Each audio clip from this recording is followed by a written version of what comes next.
So now let us begin. Transmission line, as it indicates by the very first understanding of our name, we look it as a pair of wires over a long distance. Especially, we also know that high voltage lines are called as transmission lines. It's not that low voltage is not transmitted, but that we are aware of. So, a long distance pair of lines. This is a theme of transmission line. Now, I don't know whether at your childhood you got this question or not, that the switch is put on and the lamp glows, right? Switch is put on and the lamp glows, and you find it to be instantaneous process.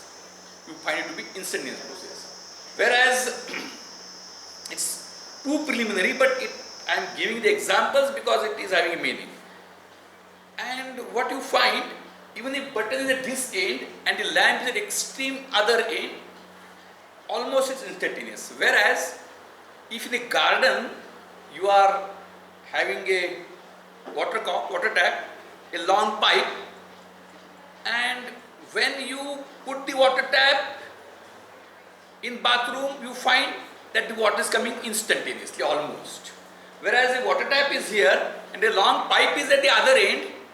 For pipe to appear there, some time which you can perceive is there, gap is there. The question is like that, whether electricity flow is instantaneous or it is having time. Means whenever we draw a circuit, we have a battery here, a long pair of wires and a lamp here, and we may have a switch here itself.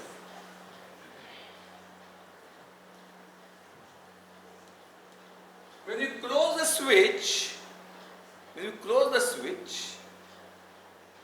this point we can have again, and this point. This is A, this is B, this is C, and even if it is D and E, as regards to electrical domain, we feel we have never thought point C and point D to be different than each other. लक्षात आलं?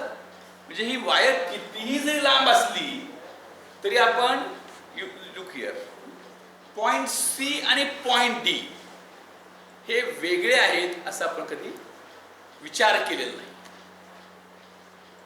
These are some resistance. Does it have any resistance? This wire?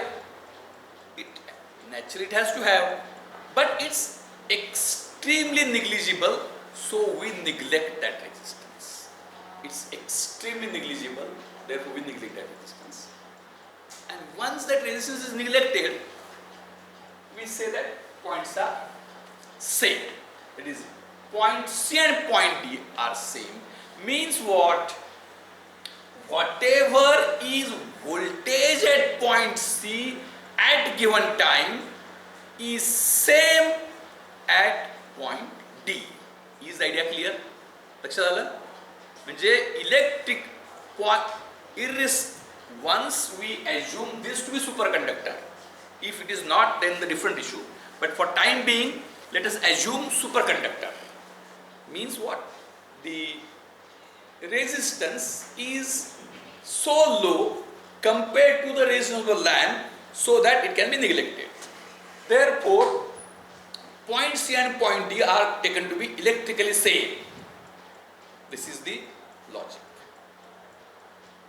Now, up to what distance this means, if you आता विचार करायचा आपल्याला, असं असेल समजा super conductor नसतो, पण आपण काही काळाकरता लक्षात घेऊ की सुपर कंडक्टर आहे. अरे you look here, hello, no doubt that you can listen while having multi-dimensional cognitive abilities, but if those multi-dimensional cognitive abilities are what you can say focused, it may, but or it, there is one logic, but he may argue that my multi-dimensional cognitive abilities are so strong that while listening, even if I don't do anything, the understanding is having a saturation. त्याच्या पलीकडे तर कळणार नाही.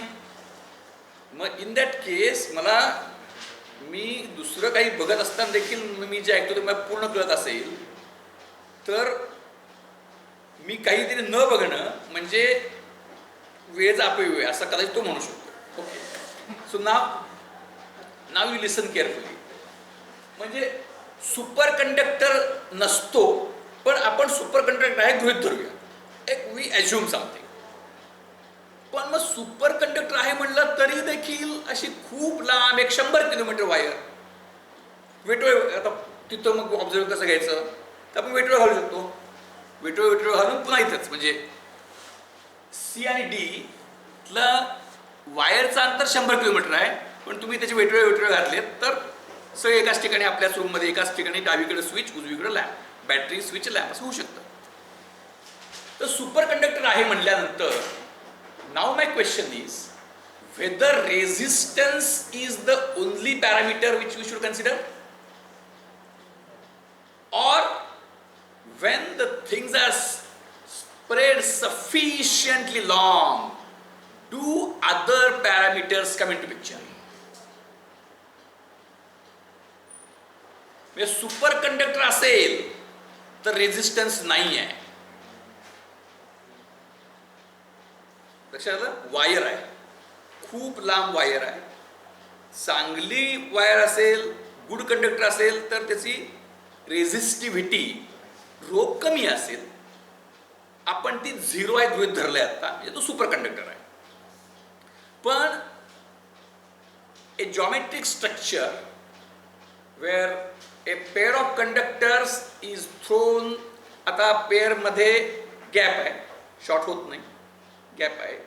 ते व्हॅक्यूममध्ये जरी असलं, मी आता तुम्ही काही मी ट्रान्समिशन शिकवून माहीत नव्हतं त्यामुळे तुम्ही ते काही वाचून आला नसाल किंवा सगळ्या सिलेबस कुणी एखाद्यानं सेमिस्टर पूर्वी वाचला असं काही शक्य नाही. त्यामुळे तुम्हाला मी जे सांगतोय ते माहीत असण्याची पॉसिबिलिटी नाही. मग जेव्हा ते माहीत असण्याची पॉसिबिलिटी नाही तेव्हा जे तुम्ही विचार कराल तो इंडिपेंडंट असेल. तर खूप लांब असं वायर अशी आहे, pair of wires with sufficient distance, एकमेकांना त्या कधीही टच होत नाहीत, अशा गेलेल्या आहेत. तर तिथं कुठले कुठले इलेक्ट्रिकल पॅरामीटर्स असू शकतात? व्हॅक्यूममध्ये आहे, म्हणजे मटेरियल कुठलं नाही आहे. A pair of wires running over a long distance, खूप लांब. So what are the parameters? Electrical parameters. Delay का त्याला जस्टिफाय करायला लागेल आपल्याला?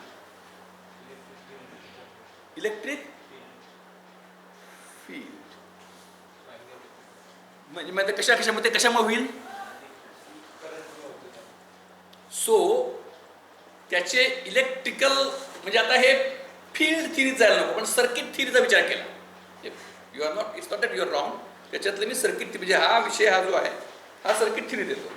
तर इलेक्ट्रिकल सर्किट जेव्हा तुम्ही शिकला त्यावेळी तुम्हाला काही फील्ड वगैरे माहित होतं का? नव्हतं. मग इलेक्ट्रिक सर्किटमध्ये जे पॅरामीटर्स आहेत त्यातले कुठले 2 पॅरामीटर्स असू शकतात? ए when a long pair of wires is spread throughout, what are the electrical parameters possible? One is resistance, which we have taken to be 0. Superconductor आहे म्हणून नंतर तो घेऊया आपण. रेझिस्टन्स जरी सोडला म्हणजे सुपरकंडक्टर असत नाही, पण आपण तो आहे धरू, म्हणजे रेझिस्टन्स 0 झाला. म्हणजे रेझिस्टन्स असतो, त्याचा इफेक्ट येतो, पण आपण तो आता इग्नोर केलाय. पण तो काही काळाकरता इग्नोर करता आला, पण इतर 2 पॅरामीटर जे आहेत ते तुम्ही इग्नोर करू शकत नाही. ते येणार असते कुठले पॅरामीटर्स आहेत? कुठले? ए लॉंग पेअर ऑफ वायर्स. आणि तुम्ही फील्ड थिअरी शिकलाय ती डोक्यात ठेवा थोडीशी. कुठले येतील? Electric parameters. दोन वायर जवळ जवळून गेले, दोन वायर एकमेका जवळून गेले. आता त्यात सुद्धा खूप केस पडू शकतो. वायर म्हणजे फिलामेंट असेल, फिलामेंट, तर त्याला क्रॉस सेक्शन एरियाच असत नाही. पण फिलामेंट नाही आहे, एक कंडक्टर आहे, असं काही त्याला जाड एरिया आहे, त्या क्रॉस सेक्शन एरिया आहे. दोन कंडक्टर वायर जवळून जवळून गेल्या. कुठला एक पॅरामीटर येऊ शकतो?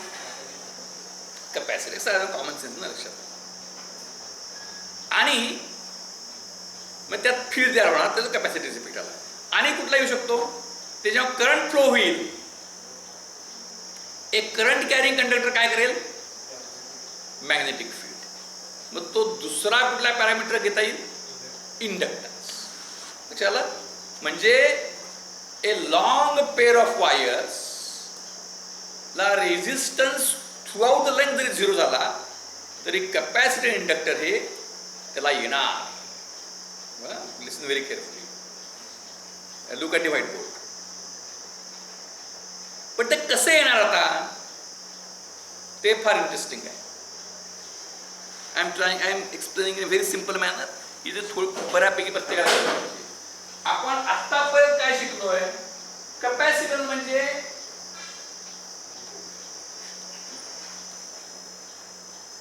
दोन पॉइंट्स, त्यामध्ये कपॅसिटन्स असतो.